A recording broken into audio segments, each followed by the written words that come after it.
So James, with this, actually, I would like to ask you, if someone really wants to become a high performer, what could be the first milestone that person should start with? Wow, that is a great question, and and it seems really obvious and it seems really simple, but the foundation for all of this work is to gain a sense of clarity primarily about yourself, about who you are, and to practice the skill and to develop the skill of self-reflection. This is like many things when we're trying to grow. This is something that is uncomfortable and difficult to do because you have to come to some truths about yourself that you might not particularly admire or like, but we all have these areas in our lives that are holding us back. We all have these issues that create conflict, and the only way that you're able to overcome them really is to be able to recognize them, to identify them. You've got to be able to say what it is that you need to take care of before you can slay it.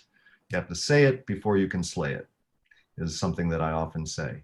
And so self-reflection is really the first step in gaining clarity into who you are and what makes you up and what defines who you are, what your values are.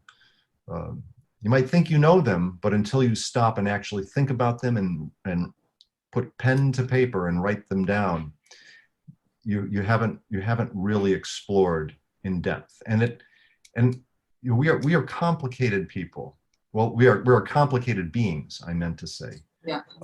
That and throughout life, it's a dynamic of change and flow, and who we are and who we identify with and how we identify, these things change. And so, like high performance, the process where throughout your life you're continuing to establish where you are and how you can improve.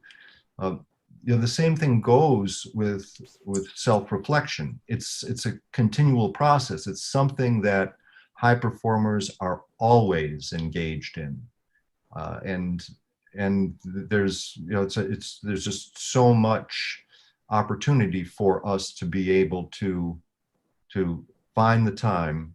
It doesn't take a lot of time for self-reflection, and it's a pretty simple process once you start doing it consistently. Yeah, good.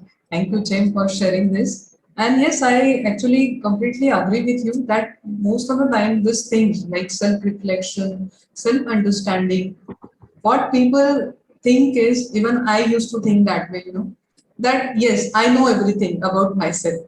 And you, I mean, pinpointed that thing when it comes to putting down things, your thoughts in an organized way on paper, then actually we get that feeling. Yes, now we are knowing ourselves. Otherwise, there are so many thoughts in our mind that, and those are scattered, we cannot really figure out what exactly we are thinking about ourselves. We don't have idea. We think that we have idea about our strengths and weaknesses and who we truly are. But when it comes to writing down on regular basis, I think then and then we can understand ourselves better. So self-reflection, self-understanding, it is so helpful in getting clarity. And those who are here, I think you can also practice these things.